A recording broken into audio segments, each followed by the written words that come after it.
संसारी प्राणी अपने आत्म कल्याण की भावना लेकर के जब इधर उधर खोज करते हैं और सुख की वांछा लेकर के इधर उधर भटकते रहते हैं, तो ऐसे संसार में भटकने वाले जीवों को हमारे लिए जिनेंद्र भगवान का शरण या गुरुओं का शरण हमारे लिए पथ प्रदर्शन करा देता है। इसीलिए हम मोक्ष मार्ग में चलने के लिए आतुर हो जाते हैं और उनके द्वारा बताए हुए मार्ग पर चल करके हम अपना आत्मा का उद्धार कर लेते हैं। लेकिन जब विशेष आत्म कल्याण की भावना और परोपकार की भावना जब हमारे दिल में जागृत हो जाती है, हमारे मन में ये भावना प्रकट होने लगती है कि प्राणी मात्र के कल्याण की भावना जागृत हो जाती है, दया करुणा शांति आदि की भावना जब जागृत होती है, तब वह तीर्थंकर केवली श्रुत केवली के पाद मूल में जा करके वह ऐसी भावना करता है और इस प्रकार के भावना भाने से वह तीर्थंकर प्रकृति का कर्मबंध का आश्रय कर लेता है। इसीलिए 16 कारण भावना उनके लिए कारण बताए हैं और 16 कारण भावनाओं में हमारे लिए सबसे पहला दर्शन विशुद्धि आदि कारण सबसे प्रथम है और उसके बाद ही बाकी के भावनाओं का महत्ता उसमें बताई गई है। और वैसे सामान्य रूप से 8 भावनाओं का सामान्य से भूमिका बनाते हुए कथन किया और इसके उपरांत 9वीं जो भावना आती है वैयावृत्ति की भावना आती है। सामान्य रूप से इनका कथन करके फिर एक एक विषय का विस्तार से आपको समझाने का प्रयत्न करेंगे। और यहाँ पर वैयावृत्ति की भावना जहाँ पर आती है तो यहाँ साधु सेवा, साधु जनों की सेवा करना यह वैयावृत्ति है। लेकिन वैयावृत्ति सिर्फ हाथ पांव दबाने का नाम ही वैयावृत्ति नहीं होता। वैयावृत्ति के पीछे हमारे और भी भावनाएं जुड़ी रहती है, क्योंकि मोक्ष मार्ग में चलने वाले जो सम्यक दृष्टि जीवों का दुख दूर करना, उनकी सेवा करने से जो पुण्य संचय के साथ साथ वह कर्म निर्जरा का भी साधन बन जाता है। श्रद्धा विवेक और सदाचार के द्वारा अपना और सब जीवों का एक चरित्र का निर्माण करना ये सच्ची सेवा है। इसीलिए जब सच्ची सेवा के साथ हम वैयावृत्ति की भावना को भाते हैं और वह उस क्रिया को हम करते हैं तो वह सच्ची सेवा हो जाती है। लेकिन ऐसी पवित्र भावना सच्ची सेवा के साथ करना चाहिए।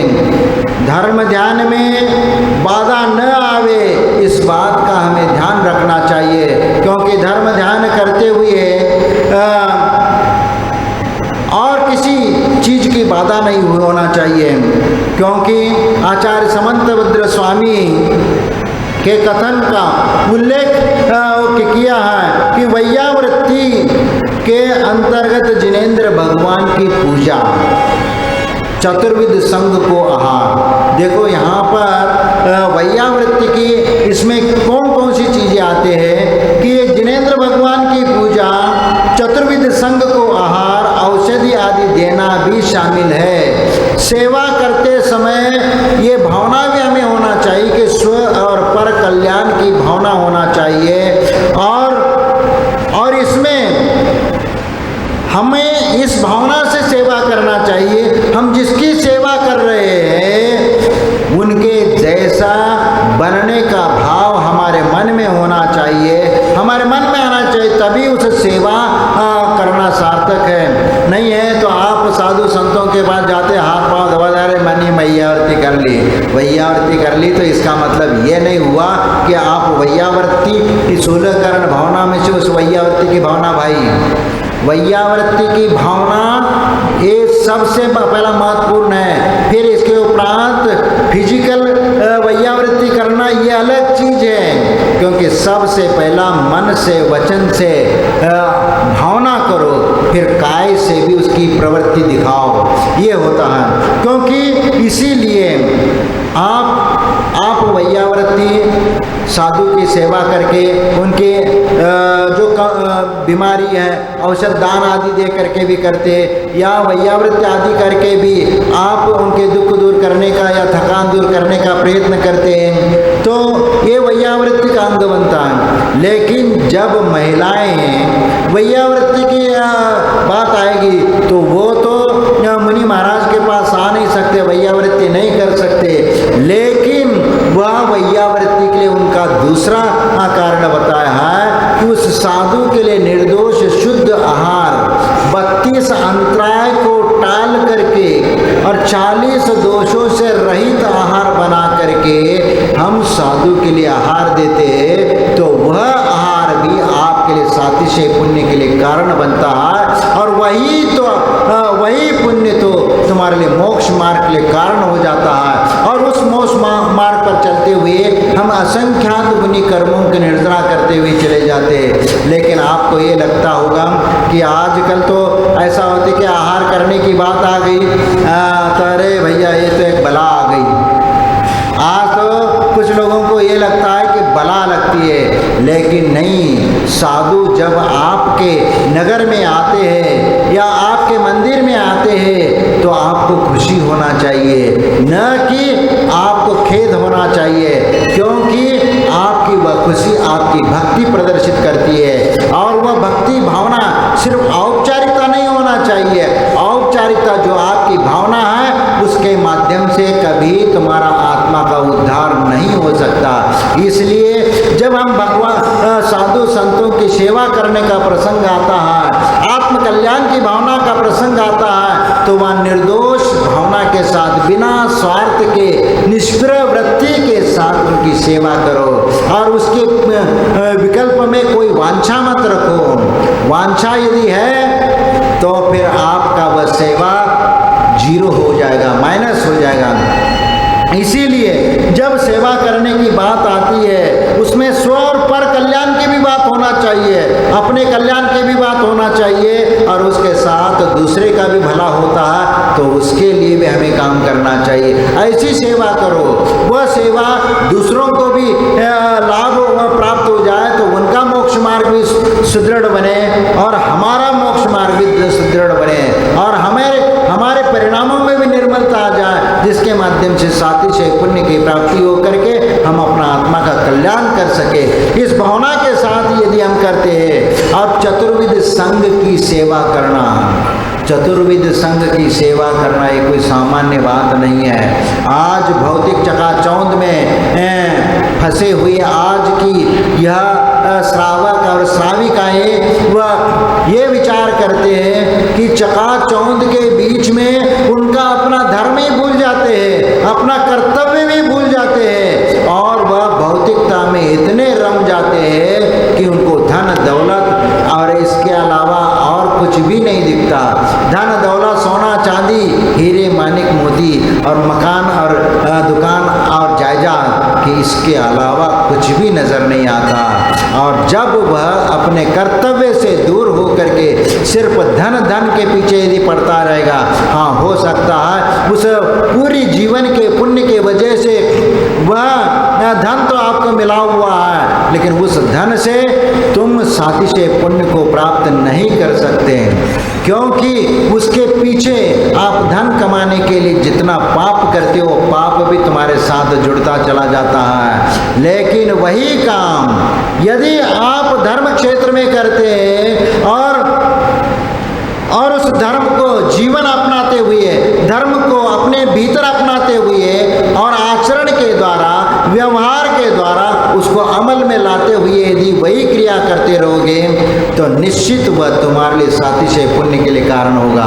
क्योंकि जब आप निस्वार्थ भाव से सेवा करते हो, असंख्यात गुनी कर्मों की निर्जरा होती है और सातिशय पुण्य बनता है। और इतना ही नहीं कि जब किसी साधु को आहार देना होता है तो कितने 2 दिन से आप तैयारी करना शुरू कर देते हो।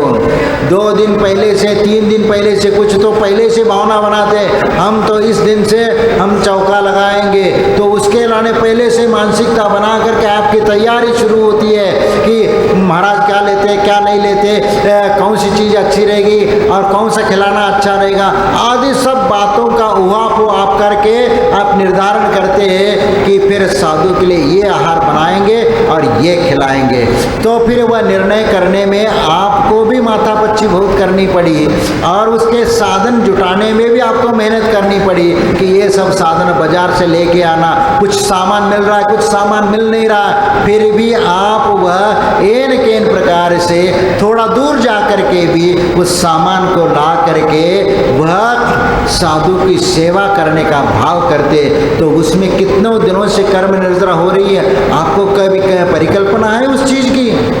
क्योंकि जब से आप ये भावना भा रही उस दिन से लेकर के चौका लगने के दिन तक आपका निरंतर असंख्यात गुनी कर्मों की निर्जरा होती है। और जिस दिन चौका लगा करके जब आप साधु को आहार देते हैं और वह भी निरंतर आहार देते हो तो खुशी का पारावार नहीं होता।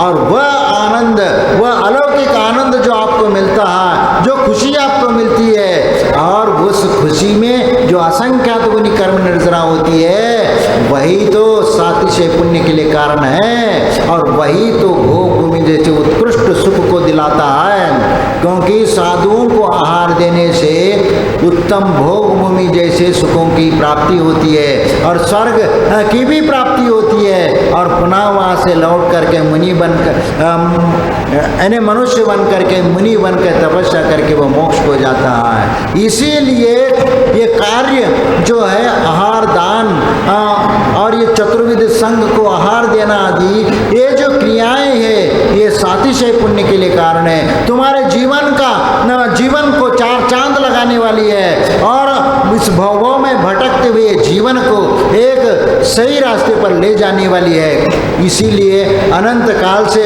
हम अज्ञान व संसार में भटक रहे हैं और किसी के कहने से हम चौका लगा करके साधु को आहार भी देते हैं, लेकिन मन से हमने कितना दिया, इसको सबसे महत्वपूर्ण बात होती है कि आपने अंतरंग भावना से कितना आहार दिया, वह महत्वपूर्ण होता है। नहीं है तो कई बार संघ में चले जाते जहाँ बड़ा संघ होता है और वहाँ आहार देते हैं। अब इतने सारे संघ और आरिका माता जी छुल्लक अल्लक वगैरह 50 साधु हैं, तो फिर वह हर चौके में जाता है, महाराज को आहार देता है और एक गिलास दे दिया, फिर दूसरे चौके में, फिर तीसरे चौके में, चौथे चौके में वह रिकॉर्ड बढ़ाता, आज मैंने 15 साधुओं को आहार दिया, मैंने 20 साधुओं को आहार दिया।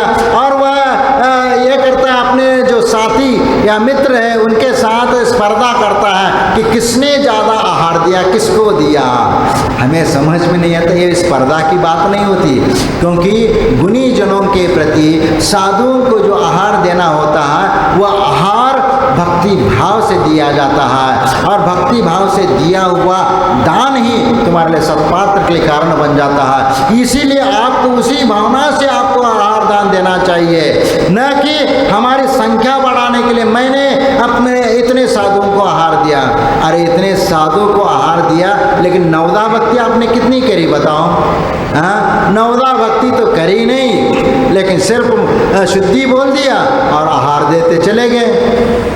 ठीक है, वह भी पुण्य कार्य है, नहीं है ऐसा बात नहीं है, पुण्य कार्य है, लेकिन वह सातिशय पुण्य जो प्राप्त होना उसमें आपकी भावना क्या है वह महत्वपूर्ण होती है कि किस भावना के साथ तुमने आहार देने के भाव करी, वह भावना महत्वपूर्ण होती है। और सिर्फ संख्या बढ़ाने के लिए या प्रतिस्पर्धा के रूप में हमारे दोस्त से ज़्यादा आहार देना है, इसलिए जल्दी जल्दी एक एक महाराज को आहार देते हुए बीच में घुस करके शुद्धि का भी ख्याल नहीं और कुछ ये नहीं कौन धक्का लग रहा है, क्या धक्का लग रहा है, कोई परवाह नहीं, और घुसते जा रहे हैं और आहार दे करके आ रहे हैं। अरे हमने तो मैं आचार्य महाराज को चौके में आहार दे के, अरे वहाँ घुसने की जगह नहीं, कैसे घुस गए तुम वहाँ? तो कई बार तो ऐसा होता है कि फिर भी घुस जाते हैं, चोरी छुपे घुस जाते हैं, या जिस चौके में महाराज जाने वाले होते उसके पहले चौके में पहुंच जाते हैं और फिर बाद में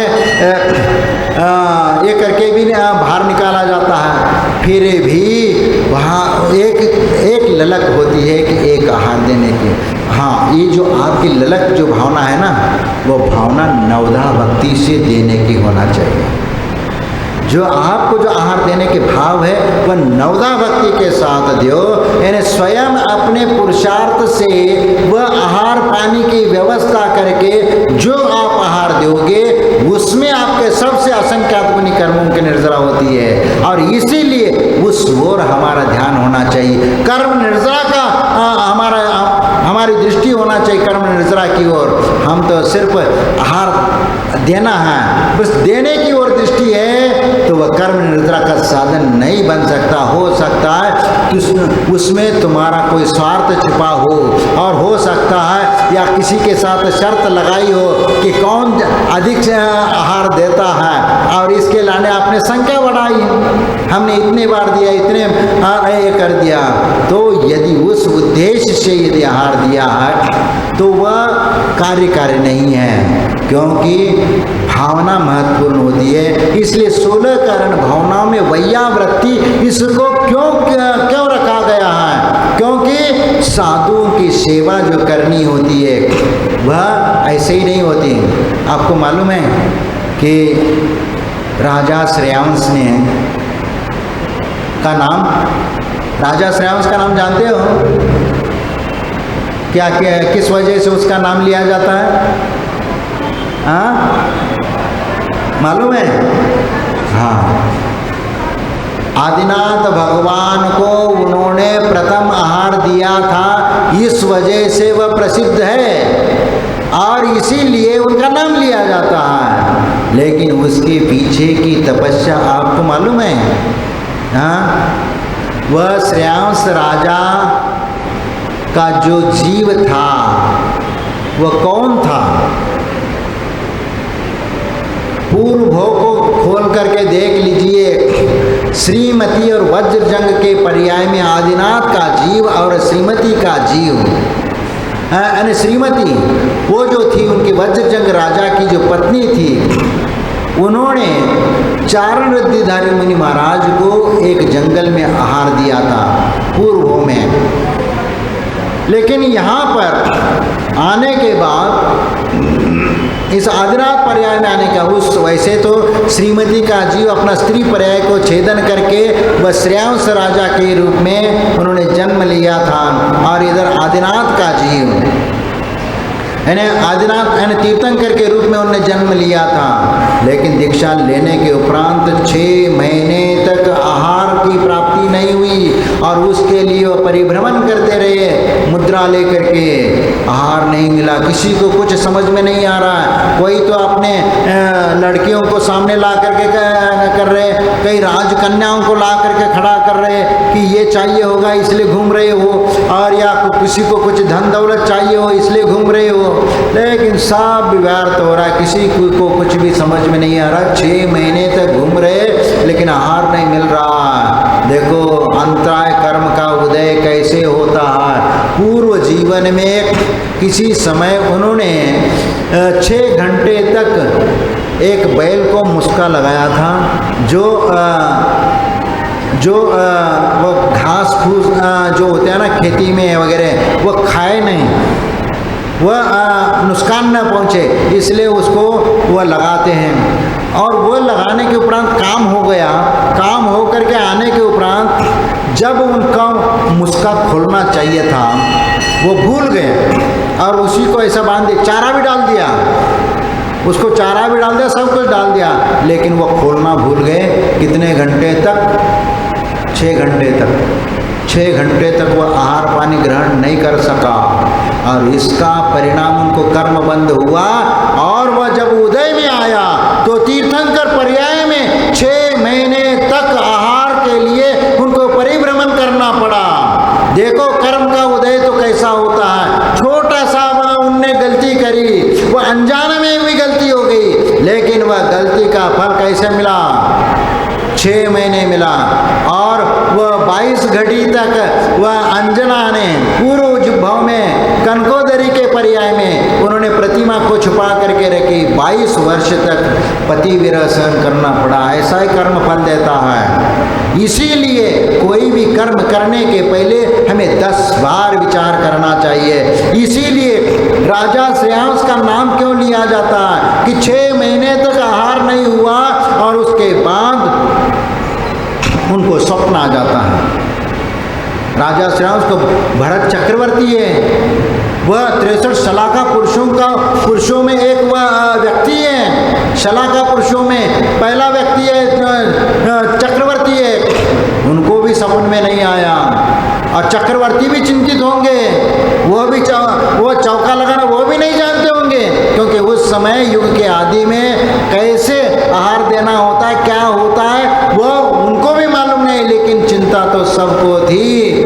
लेकिन आखिरी में हस्तिनापुर का वह राजा श्रेयांस को स्वप्न आ जाता है और उनको जाति स्मरण हो जाता है कि पूर्व भव में वह वज्रजंग और श्रीमती के पर्याय में एक चारण वृद्धिधारी मुनि महाराज को आहार कैसा दिया था वह याद आ गया और वह तुरंत उस दिन सुबह अपने भाई के साथ मिल करके, क्योंकि तुरंत वो व्यवस्था उस समय उनके पास थी क्या नहीं थी ये तो कह नहीं सकते, लेकिन उन्होंने तुरंत वो जो गन्ना है गन्ने के पेड़ लेके आए और उसको दोनों भाइयों ने मिल करके अपने हाथों से निचोड़ा है। ऐसा नहीं कि उस समय कोई मशीन नहीं थी, मशीन में डाल दे और गन्ने का रस निकाल दे। वो दोनों भाइयों ने दोनों तरफ खड़े होकर के उसको मसोड़ करके उसमें से रस निकाला है और कितना रस तो उनके हाथों से नीचे गिर गया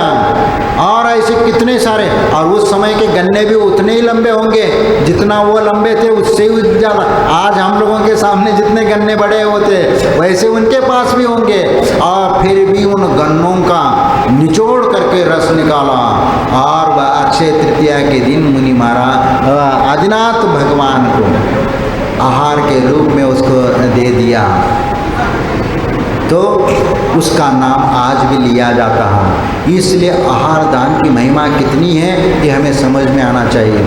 हाँ, एक बात मैं आप लोगों से ये कहना चाहता हूँ कि आजकल एक प्रथा चली है कि हम घर में मन चौका नहीं लगा सकते, हम मंदिर में ही लगाएंगे।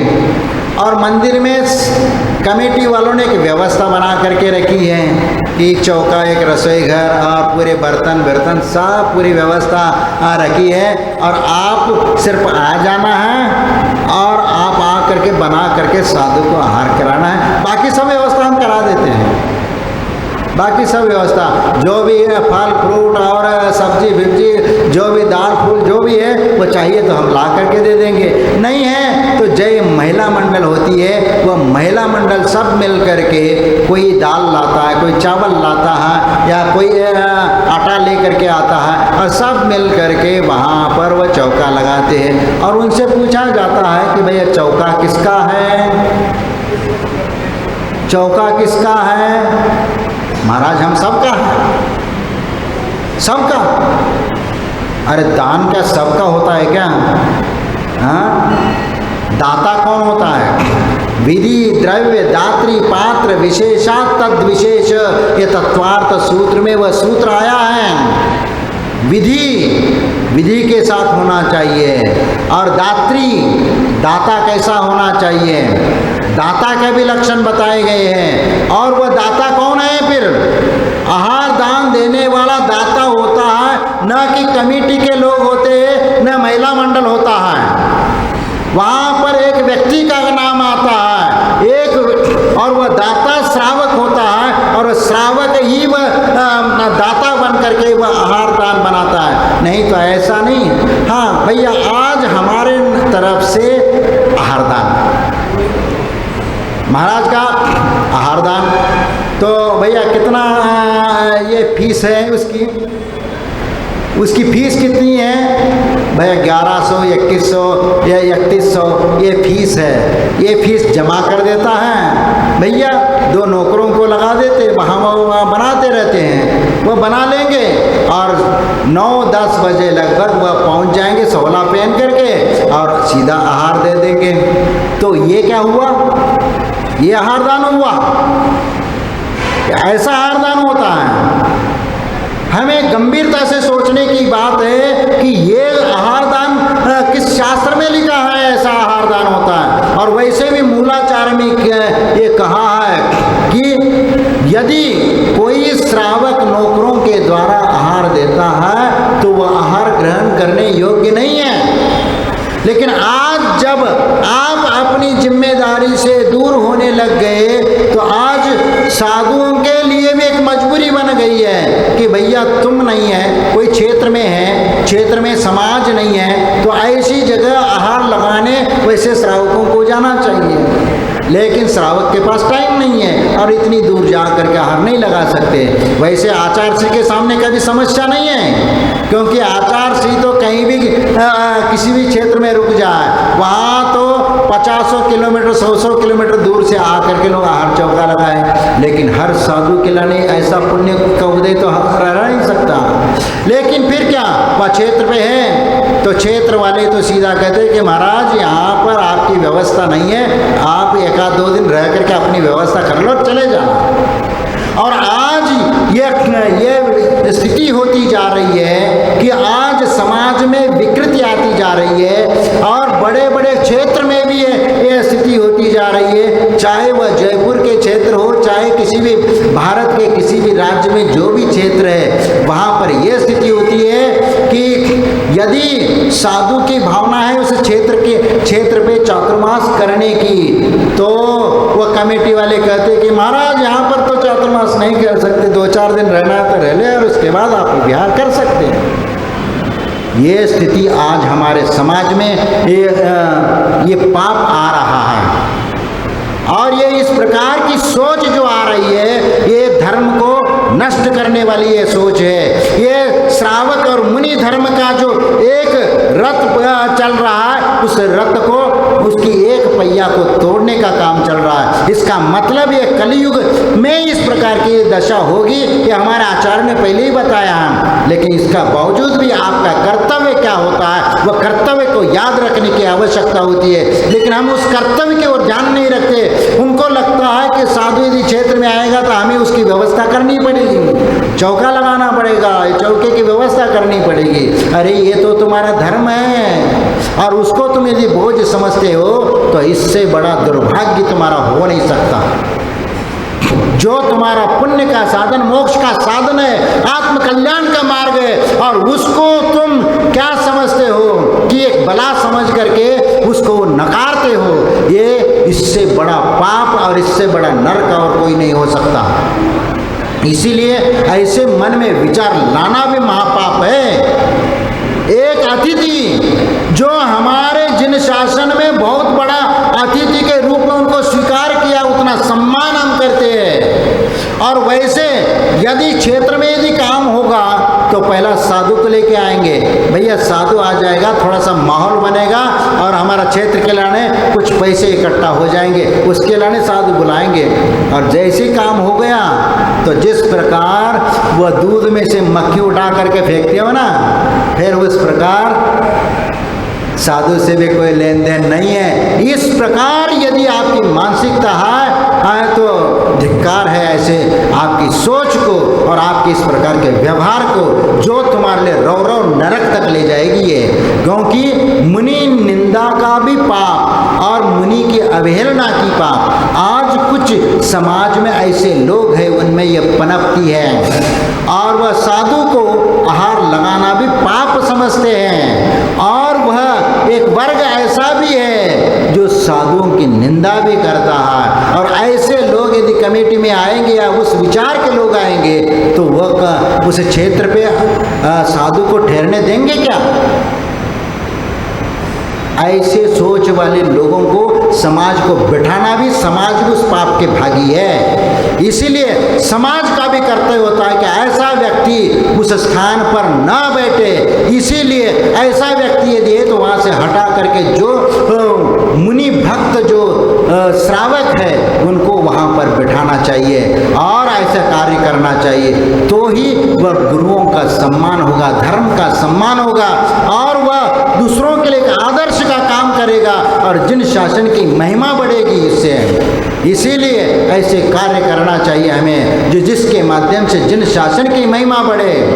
और जो आता है, कई बार कई जगह ऐसे प्रसंग आते हैं कि सब लोग मिल करके चौका लगाते हैं, तो वहाँ पर यही आता है कि इसमें दाता कौन होता है। दाता तो कई बार ये सब लोग ये कहते हैं कि हम सब लोग दाता हैं, क्योंकि इनने दाल लिया है, इनने चावल लिया है, इनने ये चीज़ लाई, ये फल फूल लाई, इस प्रकार सब आपस में बांट करके ले आते हैं।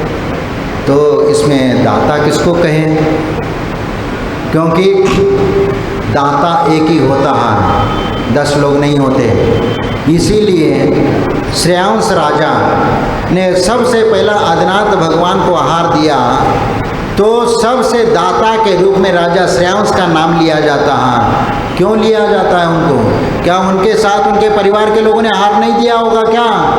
जिस प्रकार श्रेयांश राजा ने बोला होगा, उनके भाई ने भी उसको मदद की और फिर घर के लोगों ने भी मदद की होगी ना।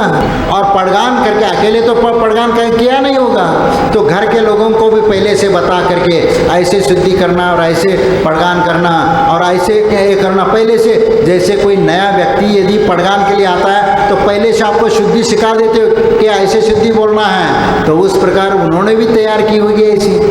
तो उस प्रकार पड़गान करके जब वहाँ चौके में ले गए और आहार दे दिया, लेकिन नाम किसका हुआ?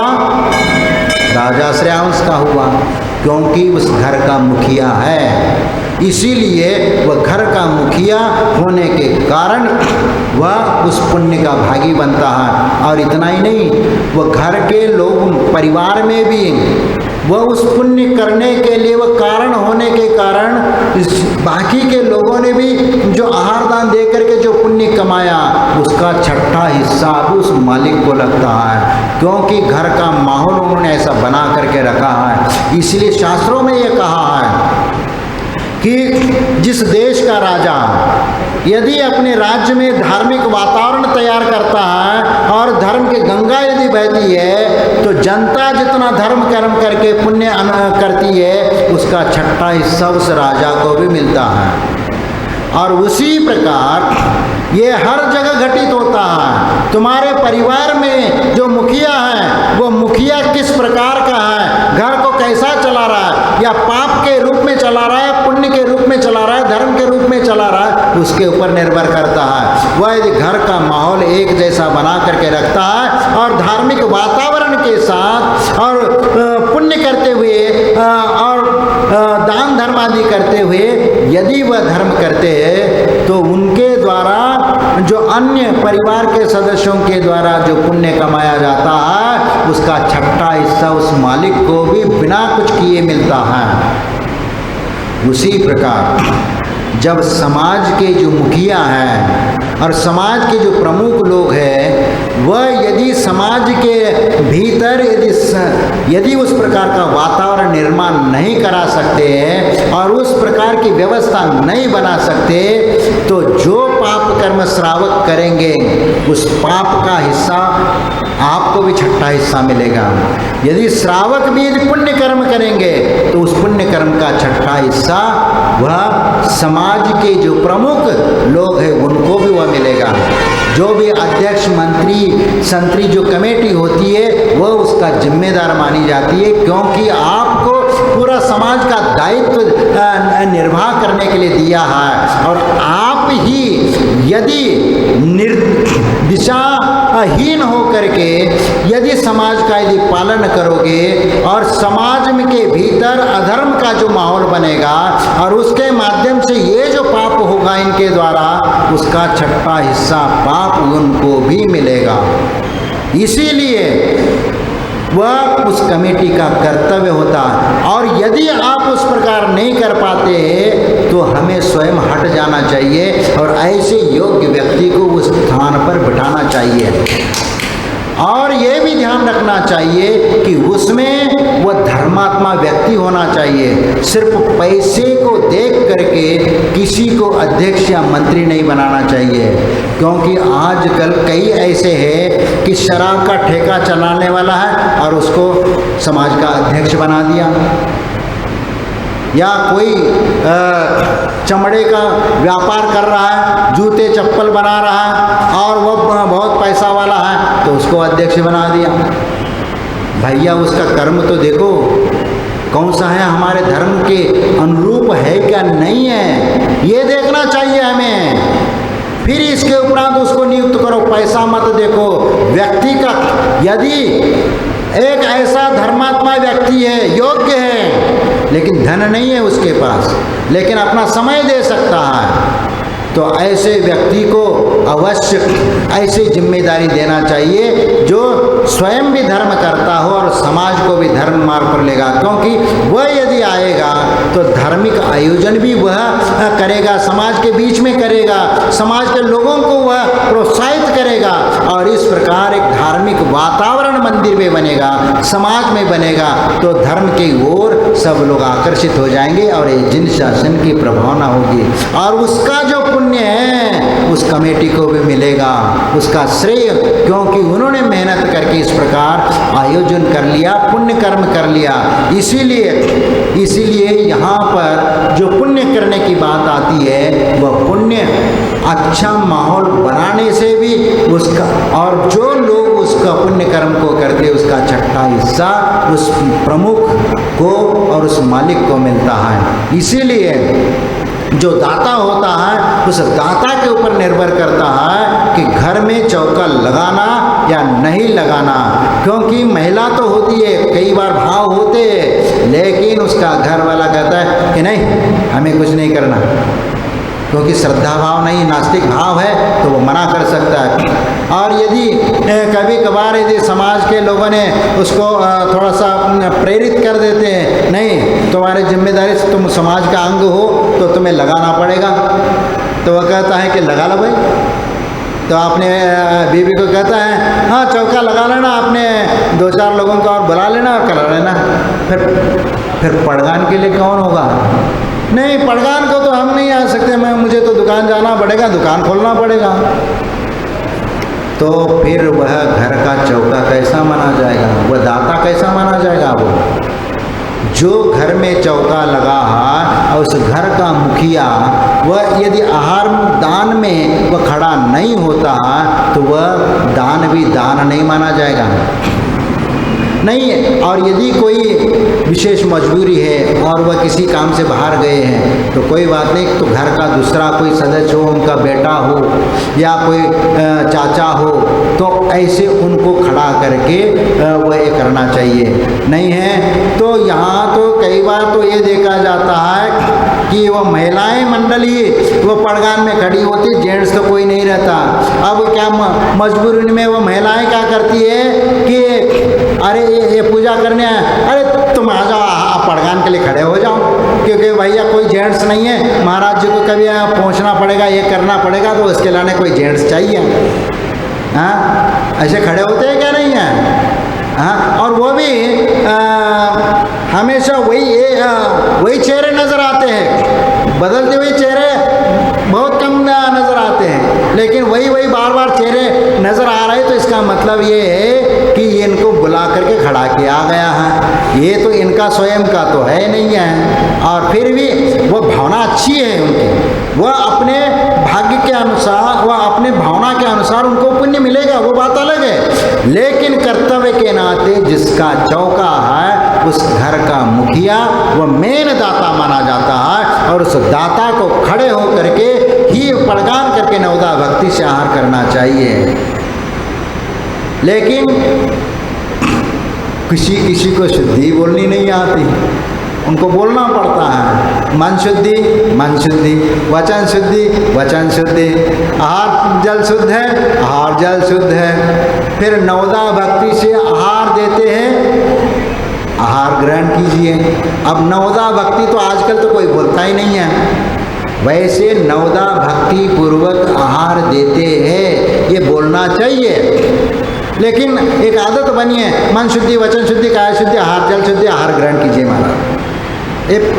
लेकिन वो कोई गलत नहीं है, गलत नहीं है। लेकिन देखो, जब आपने आहार तो शुद्धि बनाया है, आहार जो भी बनाया सवले से बनाया, शुद्ध बनाया, और जो मर्यादा का पानी है गर्म करके जो भी ये करके ही बनाया है, शुद्ध बनाया, तो आहार जल शुद्धि क्यों बोलते हो फिर दोबारा? जब तुम्हारा आहार जब शुद्धि बना है तो शुद्ध क्यों बोलते हो? महाराज वो तो भक्ति करनी पड़ती है, वह नवदा भक्ति बोलना पड़ा, शुद्धि बोलनी पड़ती है, तो शुद्धि में वो भी तो बोलो कि आपने नवदा भक्ति पूर्वक आपने पड़गान करके आहार दे रहे, और वह आहार जल भी शुद्ध है, तो उसमें भी ध्यान रखो ना, वो भी तो ये करो। क्योंकि मन शुद्धि, वचन शुद्धि, काय शुद्धि, या काय की शुद्धि, ऐसा तो नहीं। मन शुद्धि, वचन शुद्धि, काय शुद्धि, यानी शरीर की भी शुद्धि होना चाहिए।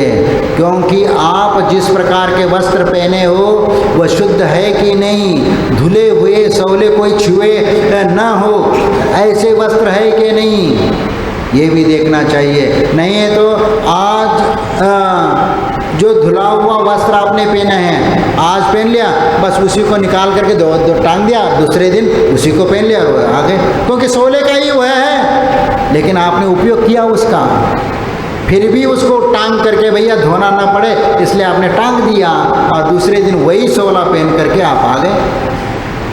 वह शुद्धि निकाय की शुद्धि नहीं है वह। और ये भी ध्यान रखना चाहिए कि यदि जूते चप्पल पहन के आए हो, वह जूते चप्पल चमड़े के भी हो सकते हैं और बिना इसके भी हो सकते हैं, लेकिन आप शुद्धि के वस्त्र पहनना है तो उस समय आपको स्नान करना चाहिए। नहीं है तो काय की शुद्धि तो करना ही चाहिए, चाहे वह आप तत्काल में भले एक लोटा ये करके ये कर लो, शरीर की शुद्धि कर लो, और फिर उसके उपरांत आप शुद्ध वस्त्र पहन करके फिर चौके में पहुंच जाओ, तो वह शुद्धि मानी जाएगी। नहीं है तो कई बार ऐसे होते हैं कि जल्दी जल्दी में आते हैं, ऊपर ऊपर के कपड़े चेंज करते हैं और भीतर के कपड़े ज्यों के त्यों। भैया वो भीतर के कपड़े भी तो चेंज होना चाहिए, सिर्फ ऊपर के कपड़े बदलने से वो शुद्धि नहीं होती है। इस चीज को सबको ख्याल रखना चाहिए, चाहे जेंट्स हो चाहे लेडीज हो। इसलिए शुद्धि को कहा, मन शुद्धि, वचन शुद्धि और काय की शुद्धि, और आहार जल शुद्ध है, आहार जल भी शुद्ध है। और फिर आहार कैसे देना चाहते हो? नवदा भक्ति पूर्वक, क्योंकि नवदा भक्ति पूर्वक आपने पड़गान करके उनको उच्चासन दे करके अष्टद्रव्य से पूजन करके और तीनों शुद्धि बोल करके, मन शुद्धि, वचन शुद्धि, काय शुद्धि आदि बोल करके दे रहे, तो उसमें नवदा भक्ति पूर्वक आहार देते हैं, ये भी जोड़ लेना, तो वह आपकी भक्ति पूरी मानी जाएगी। तो इस प्रकार आप यदि आहार देते हैं तो वह आहार देने में भी आपको अंतरंग से परिणाम विशुद्ध हो जाएंगे। इसीलिए हमें इस प्रकार का कार्य करना चाहिए। दाता हो तो स्वयं वह उस चौके का जिम्मेदार होता है, पूरी व्यवस्था उसकी होती है। मदद के लिए भले आप किसी को भी बुला लो, वो बात अलग होती है, लेकिन दाता एक ही कहलाएगा, और वही अपनी सामग्री ला करके वह चौका लगाएगा, न कि कमेटी के लोग आ करके तो वो पूरी व्यवस्था कर देंगे, सब सामान ला करके देंगे और वह चौका लगाएंगे। ये चौका नहीं कहलाएगा, क्योंकि मंदिर में आया हुआ दान, उस दान का दोबारा दान साधु के लिए नहीं हो सकता, ये ध्यान रखना। दान का दान नहीं होता, इसीलिए। और आहार दान के नाम से पैसा लेना भी महापाप है। आहार दान के नाम से पैसा नहीं लिया जाता और न पैसा देना चाहिए, क्योंकि आगम में आहार दान के नाम से कहीं पर भी पैसा और धन देने का कहीं पर भी उल्लेख नहीं है। तो फिर महाराज कैसे करें? तो तुम अपना श्रावक धर्म का कर्तव्य का पालन कर लो। जो शास्त्रों में कहा है कि स्वयं आप परिवार के साथ आओ और अपना द्रव्य लेकर के आओ और अपना द्रव्य लगा करके आप अपना चौका लगाओ, अपने घर में लगाओ। महाराज आजकल तो घर तो इतने छोटे हैं, 2-4 कमरे हैं और उसमें बेड है और ये डाइनिंग टेबल ये, अब वहाँ पर थोड़ा सा अंधेरा भी रहता है। महाराज वह घर में कैसे लगाएं? बात तो आपकी भी सही है, क्योंकि उजेला भी होना चाहिए और उजेला भी होना चाहिए और आपका बेड और ये वगैरह है। तो एक आध दिन के जब तक वह 1-2 दिन चौका लगाओगे, कम से कम एक आधा कमरा ऐसा खाली कर ले, इधर का सामान थोड़ा दूसरे कमरे में शिफ्ट कर ले और उसको थोड़ा सा ये करके वहाँ पर चौका बना करके आप दे सकते हो। अब यदि ठीक है वो भी करने में आपको दिक्कत है तो कोई बात नहीं, वैसे जैसे आप तीर्थ स्थानों पर जा करके जैसे चौका लगाते हो वैसे आप यहाँ पर भी आकर के लगा सकते हो, वो कोई दिक्कत नहीं। लेकिन ध्यान रखना कि स्वयं का सब कुछ होना चाहिए। ये आपको सुविधा दे रहे हैं, इसका मतलब यह नहीं कि उसको राजमार्ग बनाना है, वो अपवाद मार्ग है, राजमार्ग नहीं है। क्योंकि किसी की भावना है वो 5 किलोमीटर दूर रह रहा है तो 5 किलोमीटर महाराज तो जा करके दे नहीं सकते, तो वह यहाँ आ करके वो लगाता उसके लिए। जो 1 किलोमीटर 2 किलोमीटर के दायरे में है या कोई 2.5 किलोमीटर के दायरे में है तो उनको अपने घर में ही लगाने का प्रयत्न करना चाहिए। हम लोग उतने किलोमीटर जा सकते हैं, जब साधु जा सकता है तो आपको भी कोई प्रॉब्लम नहीं होना चाहिए। तो ये ध्यान रखना चाहिए। और ये देखो तुम्हारा घर कैसे पवित्र होगा बताओ? जिस घर में साधु के चरण नहीं पड़ते तो वह घर कैसे पवित्र माना जाएगा? क्योंकि जिस घर में साधु के चरण नहीं पड़े वह घर नहीं, वह श्मशान है। जहाँ से घर से ही तुम्हारे घर परिवार के मुर्दे निकलते हैं, वहाँ से जो घर का व्यक्ति जो मरा हुआ है उसको पहले घर में रखते हो क्या? नहीं, और घर से अर्थी निकलती है। तो जहाँ पर जिस घर में जो व्यक्ति मरा हुआ है वह घर पवित्र कैसे हो सकता है? और इसीलिए हमारे आचार्य ने कहा है कि साधु संतों के चरण जब घर में पड़ते हैं तब वह घर पवित्र हो जाता है। और घर में जो बाधाएं भी है वो बाधाएं भी संत चरणों से दूर हो जाता है। महाराज अभी संत यदि चरण की बात है तो ऐसा कर लेते ना, आप अलग से हमारे लिए घर में आ जाए और हम आपके पैर धो लेंगे और आप ये कर लेना, चरण धो लेंगे। रास्ते में जाते जाते हमारे घर में चरण रख देना, घर पर हमारा पवित्र हो जाएगा। ये इसको हम क्या बोले? हाँ, वो बोलना भी अच्छा नहीं है, क्योंकि ये पवित्र करने का तरीका वो कोई न्याय संगत नहीं है। यदि भले ही आप इस ढंग से करना चाहते हो, लेकिन ध्यान रखो यदि तुम्हारी भावनाएं अच्छी है और यदि आप भावना अच्छी होगी तो आप इस प्रकार घर में चरण पढ़ाने का ये नहीं करेंगे। आप इतना हमें विश्वास है, क्योंकि आप साधु को आहार दान, क्योंकि साधु किसी के घर में ऐसे ही किसी के घर में नहीं जाता। ध्यान रखना, हो सकता है कोई साधु ऐसे जाते हो, लेकिन हमारे इसमें तो ऐसे कोई संस्कार नहीं है कि भैया अलग से किसी घर में या कलश रखने के लिए जाए या कोई ये करने के जाए कि चरण पढ़वाने के लिए जाए। नहीं, अपन सिर्फ आहार के निमित्त से ही साधु श्रावक के घर जाता है, इसके अलावा कभी भी साधु श्रावक के घर नहीं जाता। हाँ, यदि कोई भक्त है वह अपने रास्ते पे जा रहा है और रास्ते पे उसका घर है और वह अपने घर के आंगन में वह ये कर लेता है, तो वो कोई बात नहीं। और यदि कोई विहार करते करते थके हैं तो चलो थोड़ा सा गर्मी का समय है, थोड़ा सा बैठना है, तो वहाँ वह जगह पर्याप्त है, खुली जगह है बाहर बैठने के लिए, तो वो कुछ समय के लिए 10-15 मिनट बैठे, वो बात अलग होती है। बिहार में कई बार ऐसे प्रसंग आते, कई बार तो अजैनों के घर में भी हम लोग रुके हैं। ऐसा नहीं कि रात में रुकना, कहीं जगह नहीं मिली तो एक ऐसे अच्छे श्रावक आ जाते, महाराज हमारे घर में रह सकते हो, हमारे घर में एक कमरा खाली है पूरा। तो कई बार ऐसे भी करना पड़ा है, तो उसमें भी कोई दिक्कत नहीं है। इसीलिए वैयावृत्ति जो किया जाता है, आप सिर्फ श्रावक जैन ही नहीं कर सकते, अजैन लोग भी करते हैं वह सेवा वैयावृत्ति। इसीलिए आपकी ज़्यादा महत्ता इसलिए है कि आप जैन कुल में जन्म लिया है, इसलिए जैन कुल में जन्म लेने के कारण तुम्हारा कर्तव्य होता है कि तुम्हें उस धर्म के अनुसार मर्यादा का पालन करते हुए साधु और चतुर्विध संघ की सेवा करें, और उस मर्यादा में ही आप अपना कर्तव्य का पालन करें। नहीं है तो वह दान भी नहीं कहलाएगा। आप भले इतना मेहनत करो, लेकिन मेहनत होने के उपरांत भी आपका उस पुण्य का फल यदि न मिले, उस कर्म का फल न मिले, तो वह किस काम का?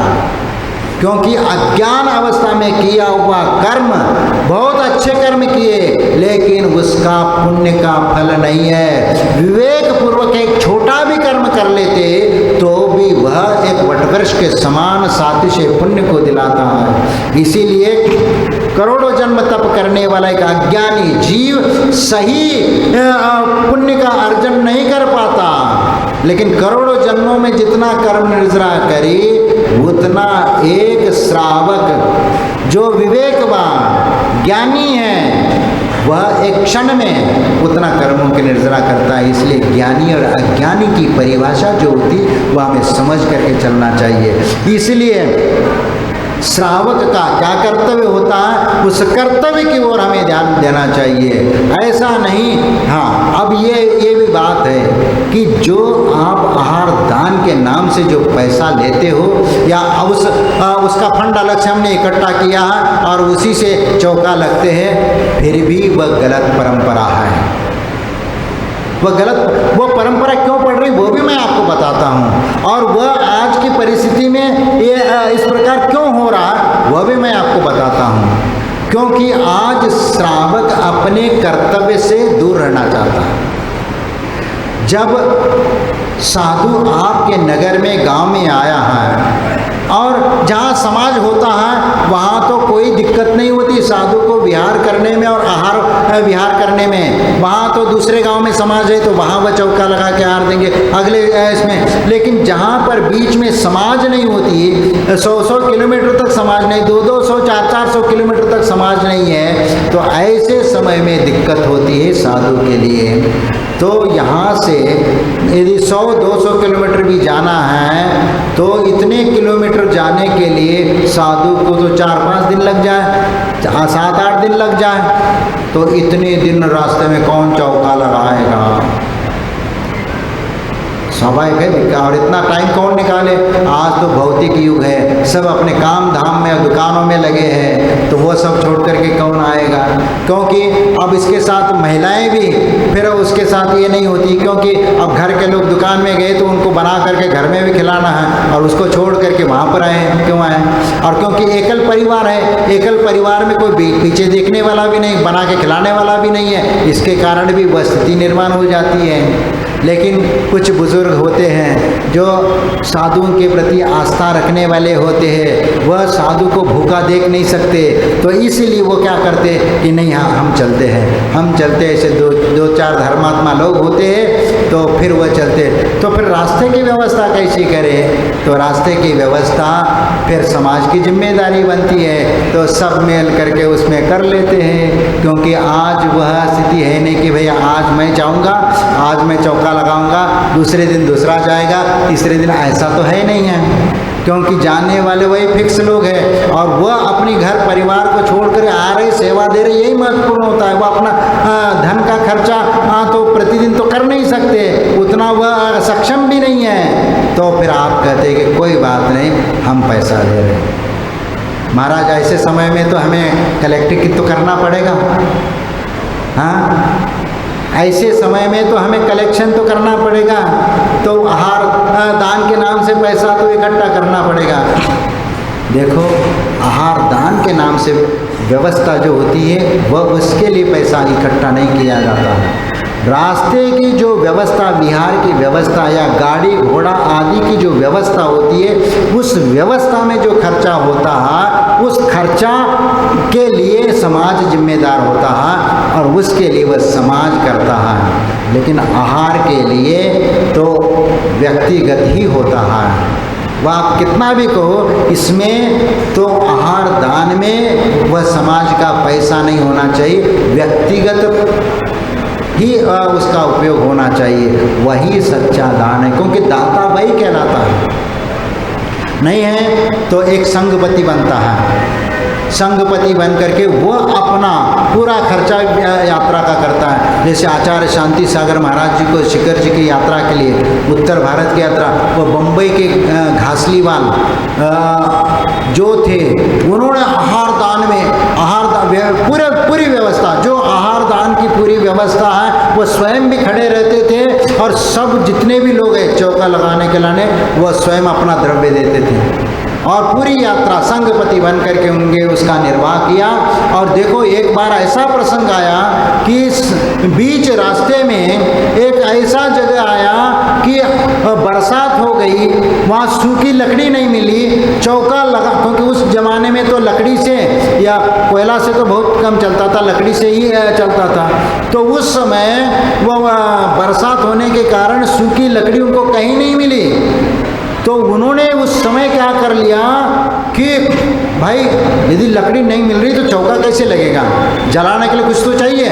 उन्होंने अपना जो ट्रक था, ट्रक के जो लकड़ी के जो लगे हुए थे उसको तोड़वा दिया और चौका लगा दिया।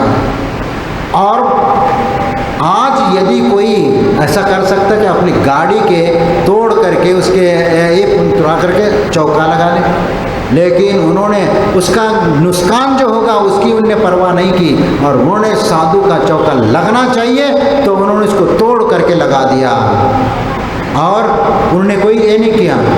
और तीसरे दिन उनके मुनिम जी का फोन आया कि सेठ जी ऐसे एक ऑफर बिजनेस का आया था और वो काम इतना बढ़िया हो गया कि उसमें इतना लाख रुपए का फायदा हो गया, इतने लाखों का फायदा हो गया। कैसे हो गया? अरे भगवान जाने। वह लेकिन उसकी भावना अच्छी थी, वह उनने उसकी परवाह नहीं की। लेकिन भर्ती ऐसी होती है, वह अतिशय कहीं ना किसी रूप में उसको लाभ पहुंचाता है। जो अच्छे मन से किया हुआ दान होता वह ऐसा ही फलित होता है और ऐसे ही सातिशय पुण्य को देता है। और इसीलिए वह यदि कुछ भी नहीं है, सूखी रोटी भी खिला दे तो भी उसको हजारों लाखों गुनी उसका फल उसका मिल जाता है। इसीलिए हमें ऐसे सातिशय पुण्य को प्राप्त करके हमें इस कार्य को आगे बढ़ाना चाहिए। हमें संकोच नहीं होना चाहिए कि साधु का दान ये तुम्हारे जिंदगी का एक सुवर्ण अवसर है और उस अवसर को यदि आप ऐसे निष्क्रिय यदि छोड़ देते हो तो तुम्हारा दुर्भाग्य समझा जाएगा। ठीक है, साधु आया और उनको तो अपनी साधना करना है, तुम्हारे लिए तो साधु बना नहीं है। साधु अपने लिए बनाया, अपने आत्म कल्याण के लिए बनाया। यदि बना करके खिलाओ या नहीं खिलाओ तो भी साधु अपनी जिंदगी तो जिएगा। हाँ ठीक है, आप अपने कर्तव्य से पीछे हट गए तो आज साधु को ये करना पड़ रहा है कि रास्ते में चलना है तो श्रावकों को बोलना पड़ता है कि भाई साथ में चलने वाले एक दो लोगों को तो साथ में लगाओ, क्योंकि रास्ते में कैसे लोग मिलेंगे, मिथ्या दृष्टि लोग हैं या दुष्ट लोग हैं जो उपसर्ग भी कर सकते। इसीलिए कहना पड़ता है कि भैया, क्योंकि पहले के ज़माने में तो श्रावक ही साथ में चलते थे। आज श्रावकों को फुर्सत नहीं है, दुकानदारी से फुर्सत नहीं है, अपने घर परिवार से फुर्सत नहीं है, तो कहते हैं कि भैया कोई ना कोई एक किसी नौकर, एक दो नौकरों को तो लगा दो। क्योंकि साथ में चलने वाले उनको चाहे तो तनख्वाह दे दे, तो तनख्वाह दिला करके फिर एक दो लोगों को लगाते ताकि वह बिहार में जहाँ तक जाना है वहाँ तक उनको पहुँचा दे, ताकि उनका बिहार सानंद संपन्न हो और उसका खर्चा वह श्रावक वहन करें। लेकिन अब आजकल उससे भी श्रावक संतुष्ट नहीं हैं। कई बार तो ये भी होता है कि अब महाराज ने अपनी व्यवस्था करी है तो अपनी व्यवस्था करे और वह उसका खर्चा भी वही करे। अब वो महाराज कहाँ से करेंगे भाई? महाराज को तो कोई दुकान तो है नहीं, कोई फैक्ट्री तो है नहीं कि वह अपने कमा करके उनका खर्चा पानी निकाले। जो समाज होता है वह रास्ते में कुछ ऐसे भी श्रावक होते हैं कि महाराज यदि चल रहे हैं तो इनका खर्चा वगैरह कैसे निकलता है, वह स्वयं पूछता है और कहता है कि ठीक है महाराज, इनका हम व्यवस्था कर लेते हैं, इनका 1 महीने का 2 महीने का हमारे तरफ से। ऐसे कर करके वह निर्वाह हो जाता है। इसलिए चल रहा है, ये चल रहा है जब श्रावक अपने कर्तव्य से दूर रहता है। अब ऊपर से अभी ये भी कहेंगे कि यदि गाड़ी घोड़ा यदि साथ में रख दे तो कहता है कि महाराज के साथ तो आडंबर चल रहा है। भैया आडंबर क्यों चल रहा है? भैया ये तो तुम्हारा काम था, तुम यदि स्वयं व्यवस्था करोगे तो साधु को ये सब रखने की क्या आवश्यकता है? जब दीक्षा ग्रहण करता उस समय साधु ये सोच करके दीक्षा नहीं लेता कि हमें पहले से गाड़ी लेना है और बिहार में सब गाड़ी चलेगी या ये चलेगी वो चलेगी, इस प्रकार पूरी व्यवस्था बना करके दीक्षा नहीं लेता। लेकिन जब विहार करते करते ऐसी समस्याएं खड़ी होती है तब मजबूर हो जाता है साधु भी, क्योंकि वो मुनिपद छोड़ के घर तो नहीं जाना है उनको, क्योंकि इस मार्ग पर आए हैं तो इसका निर्वाह तो हमें करना है, 28 मूलगुणों को पालन करना है। अब ठीक है उसमें थोड़ा सा दोष भी लग जाता है तो वह सोचता है कि ये उत्सर्ग मार्ग की जगह थोड़ा अपवाद मार्ग अपना लेते हैं तो भी हमारा मोक्ष मार्ग चलता रहेगा, क्योंकि आचार्य कुंद स्वामी ने प्रवचन सार में चूली का अधिकार में कहा है उत्सर्ग मार्गी और अपवाद मार्गी 2 मुनिराजों का कथन किया है, दोनों का विश्लेषण किया है और उसका बहुत सुंदर ढंग से वर्णन किया है कि अपवाद को क्यों अपनाना चाहिए और उत्सर्ग को भी क्यों अपनाना चाहिए, इसका भी पूरा कथन किया है। समय आएगा तो आप लोगों को बता देंगे। वैसे तो समय हो रहा है, लेकिन ये आप लोगों को ये ध्यान रखने की आवश्यकता है कि हम श्रावक होने के नाते हम अपने कर्तव्य को पूरा करना चाहिए, और कर्तव्य पूरा नहीं होता है तो साधु के साथ भी ऐसा होता है। ऐसी परिस्थितियाँ सामने खड़ी होती है और मैं अपने साथ बीती हुई कई उदाहरण हमारे पास है ऐसे कि जो गुजरात में हम विहार कर रहे थे नडियाद से बड़ौदा की ओर और बीच में कोई समाज नहीं है और गर्मी का मौसम था, 8-10 किलोमीटर चलना भी मुश्किल होता था। उसने कहा कि महाराज 50 किलोमीटर शाम को चलो और सुबह 50 चल करके पहुंच जाओ वहाँ। हम रास्ते की व्यवस्था नहीं कर सकते, हमारे पास कोई आदमी नहीं है, कोई आने को तैयार नहीं, हम अकेले हैं, हम अकेले क्या कर पाएंगे। तो फिर रास्ते में देखो गर्मी का समय आप भी जानते हो हम भी जानते हो, 5 बजे के पहले तो रोड के ऊपर चल भी नहीं सकते हैं और तुम कहो कि 25 किलोमीटर चलो, कैसे चलेंगे। और ये भी बात होती है कि ये भी अब फिर रास्ते में कम से कम 2 दिन लगेंगे, 8-10 किलोमीटर 20 किलोमीटर भी यदि चलेंगे, 50-60 किलोमीटर जाना होगा तो 2 आहार तो बीच में होंगे, 2 आहार के बाद तीसरे आहार में पहुंच जाएंगे। नहीं महाराज कल का एक आहार तो हम करा सकते हैं लेकिन परसों का हमारी कोई जिम्मेदारी नहीं है। और बोल दिया साथ में चलने के लिए, महाराज कोई साथ में नहीं चलने वाला, आप स्वयं आपको जाना पड़ेगा। और स्वयं हम दोनों महाराज कमंडल लेकर के चले और शाम को जहाँ पर रुकना था वहाँ स्थान बता दिया था, वहाँ पर रुके। उसके उपरांत सुबह एक उपाश्रय था श्वेतांबरों का, वहाँ पर चौका आ करके लगा देंगे, वहाँ आहार कर लेना, उसके आगे की जिम्मेदारी हमारी नहीं है। इतना कह कर फिर वहाँ सुबह उनने चौका लगाया, आहार कर लिया और आहार के बाद वो जो हमारा सामान था, बैग वगैरह जितने भी शास्त्र के और इसके साथ में चलने वाले, वह सभी वहाँ उतार करके कमरे में किसी दूसरे बिना बताए वहाँ से बराऊँ। अब वहाँ से अब आगे साधु कैसा जाए बताओ। और वो भी हम किन के जगह श्वेतांबर उपाश्रय था उसमें वहाँ पर है। अब वहाँ से हम आगे विहार करें तो कैसे करें? ये दिक्कतें क्यों आई? एक गंभीरता से अब फिर भी हमारे पास वो बड़ौदा के कुछ श्रावकों के नंबर हमारे पास थे, तो हमने उस श्रावक को बताया कि ऐसी ऐसी प्रॉब्लम आई है, तो हम कैसे करें यहाँ से। साथ में चलने वाला कोई नहीं, हाईवे का रोड है, साथ में चलने वाला कोई।